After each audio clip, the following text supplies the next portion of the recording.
At night, the moon is often visible as the largest and brightest object in the sky and appears to be much larger than the stars around it. This is because the moon is much closer to Earth than the stars.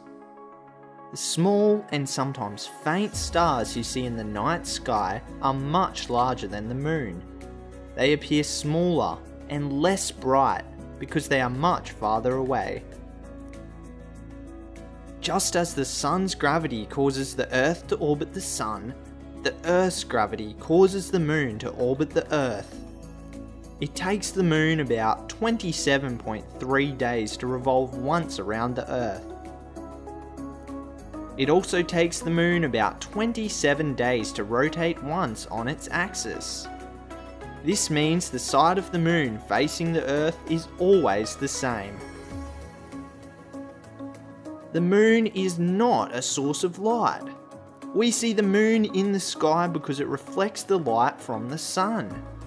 If you observe the moon at different times of the month, you will notice it appears to change shape. The apparent changes in shape, called phases of the moon, are caused by different amounts of the moon reflecting the light from the sun.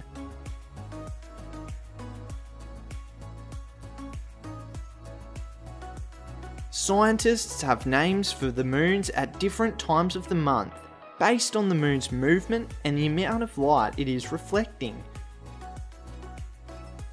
During waxing phases of the moon, the lit up part of the moon we see increases in size until we see a full moon. During waning phases of the moon, the lit up part of the moon we see decreases in size until there is a new moon. We cannot see a new moon because the lit side of the moon is facing away from the Earth. Let's take a look at the phases of the moon as viewed from the southern hemisphere in 2020.